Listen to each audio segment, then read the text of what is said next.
বছরের শুরুতে এই কথাগুলো অবশ্যই মনে রাখুন, দেখবেন আপনার মন ভালো হয়ে যাবে।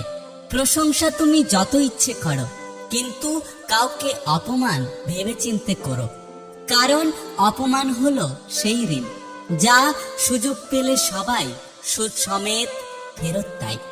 মানুষকে অবশ্যই বিশ্বাস করো, কিন্তু কাউকে বিশ্বাস করার আগে একটু যাচাই করে নিও যে সেই মানুষটা মানুষ নাকি অমানুষ।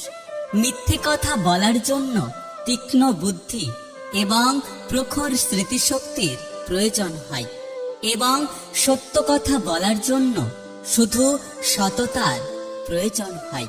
নিজের প্রতি ভরসা আর বিশ্বাস করতে শেখো। পথ যতই কঠিন হোক না কেন, রাস্তা তুমি অবশ্যই খুঁজে পাবে। খারাপ ব্যক্তিদের সাথে বন্ধুত্ব এবং শত্রুতা কোনোটাই করা উচিত নয়, কারণ কয়লা গরম হলে হাত এবং দেহকে পুড়িয়ে দেয়, আর শীতল হলে কালি লাগিয়ে দেয়। জীবন নামের অচেনা গলিতে অনেকটা পথ চলার পর তুমি বুঝতে পারবে যে এই জীবনে কেউ কারণ নয়, এমনকি অন্ধকারে তোমার ছায়াও তোমার সাথে থাকবে না। অহংকার যার ভেতরে থাকে সে কখনো নিজের ভুল দেখতে পাবে না এবং অন্যের মধ্যে ভালো গুণ দেখতে পাবে না। রক্তের সম্পর্ক আর আত্মার সম্পর্ক এখন প্রায় বিলুপ্তির পথে। এখন একমাত্র স্বার্থের সম্পর্ক জমজমাট। উচিত কথা বললে মুখ কালো, আর সবাইকে তেল মেরে চলতে পারলে বর্তমান সমাজে তুমি অনেক ভালো। কাউকে তার ভালো মন্দ নিয়ে বেশি বোঝাতে যাবেন না, এতে আপনি খারাপ হয়ে যাবেন। বরং তাকে ছেড়ে দিন। সে যখন ঠকবে বা বিপদে পড়বে, তখন সে এমনি এমনি আপনার মূল্য বুঝতে পারবে। যোগাযোগ ছাড়া কোনো সম্পর্ক হয় না, সম্মান ছাড়া কোনো ভালোবাসা হয় না, আর বিশ্বাস ছাড়া কোনো কিছুই দীর্ঘস্থায়ী হয় না। শত আঘাতের পরেও যদি মুখে হাসিটা রাখতে পারো, তাহলে স্বয়ং বিধাতাও তোমাকে কষ্ট দিতে লজ্জা পাবেন। সব কর্মের ফল এখনই ভোগ করতে হবে। অন্যকে দেওয়া সমপরিমাণ কষ্ট তোমাকেও সহ্য করতে হবে, হয়তো অন্য কারো দ্বারা, নয়তো অন্য কোনো ভাবে।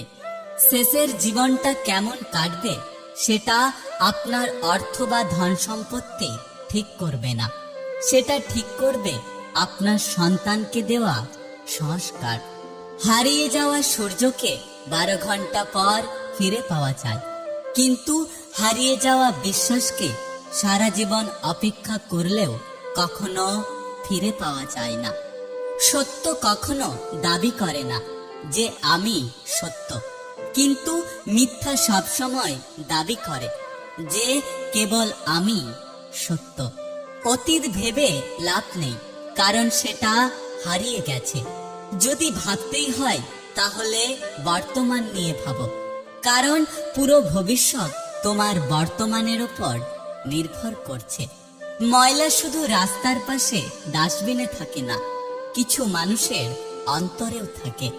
নিজেকে কখনো অসুন্দর মনে করো না, কারণ ওপরওয়ালার সৃষ্টি কখনো খারাপ হয় না। চোখ পৃথিবীর সবকিছু দেখতে পায়, কিন্তু চোখের মধ্যে যখন কিছু ঢোকে তখন সেটা দেখতে পায় না। ঠিক সেইভাবেই মানুষ অন্যের সব রকম দোষ দেখতে পায়, কিন্তু নিজের দোষ কখনো দেখতে পায় না। মানুষ যেদিন অন্যের ভুল ধরার চেয়ে সবার আগে নিজের ভুল ধরতে শিখবে, সেদিন মানুষ প্রকৃত মানুষ হবে। আমার যদি কোনো ভুল হয়, তাহলে সেটা অন্যের কাছে সমালোচনা না করে আমাকে জানিও, কারণ সেটা যদি ঠিক করতে পারি তাহলে আমি পারবো, অন্য কেউ নয়।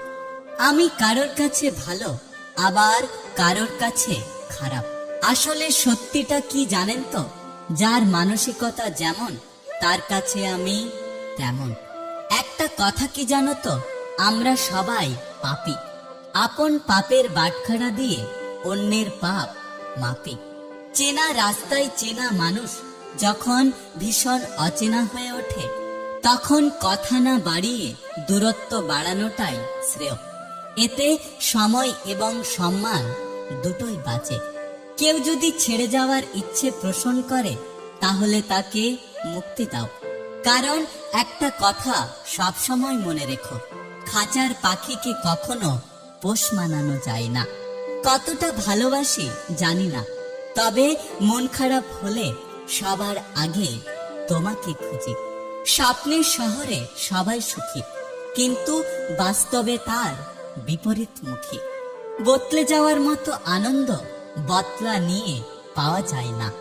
তাই জীবনে কষ্ট পেলে নিজেকে বদলাও, অন্যের প্রতি হিংস্র হয়ে বদলা নিতে যেও না। জীবনে একটু সাবধানে থাকুন, আশেপাশে আপনাকে ডুবিয়ে দেওয়ার মতো লোক অনেক আছে, যাদেরকে আপনি সাঁতার শিখিয়েছেন। জীবনে একমাত্র তার জন্যই কেঁদো যে তোমার চোখে জল দেখে নিজে কেঁদে ফেলে, কিন্তু এমন কারোর জন্য কেঁদো না যে তোমার চোখের জল দেখে উপহাস করে। কারো ভুল শুধরে দেওয়াটা হলো ভালোবাসা, আর তাকে ফেলে চলে আসাটা হলো বেইমানি। যে নদীর গভীরতা যত বেশি, তার বয়ে যাওয়ার শব্দ ততই কম। একটা কথা কি জানো তো, খুব করে চাওয়া মানুষগুলো খুব জলদি জীবন থেকে হারিয়ে যায়। খারাপ ব্যক্তিদের সাথে বন্ধুত্ব এবং শত্রুতা কোনোটাই করা উচিত নয়, কারণ কয়লা গরম হলে হাত এবং দেহকে পুড়িয়ে দেয়, আর শীতল হলে কালি লাগিয়ে দেয়। কাউকে তার ভালো মন্দ নিয়ে বেশি বোঝাতে যাবেন না, এতে আপনি খারাপ হয়ে যাবেন। বরং তাকে ছেড়ে দিন। সে যখন ঠকবে বা বিপদে পড়বে, তখন সে এমনি এমনি আপনার মূল্য বুঝতে পারবে। যে আপনার সাথে খারাপ ব্যবহার করেছে, তাকে ক্ষমা করে দিন। সব শত্রুতা ভুলে সকলকে বুকে জড়িয়ে নিন, কারণ আমরা এটা কেউ জানি না যে আমাদের হাতে কত সময় আছে। তাই ভিডিও শেষে সকলকে জানাই আমাদের ফেসবুক পেজের পক্ষ থেকে নতুন বছরের অনেক অনেক শুভেচ্ছা, ভালোবাসা এবং আন্তরিক অভিনন্দন। আপনারা সকলে আমাদের যেভাবে সাপোর্ট করছেন, তার জন্য অনেক অনেক ধন্যবাদ। নতুন বছরটি আপনার এবং আপনার পরিবারের জন্য অনেক অনেক কল্যাণদায়ক এবং সুখময় হয়ে উঠুক। দেখা হচ্ছে পরের ভিডিওতে। ততক্ষণ সুস্থ থাকবেন। Take care.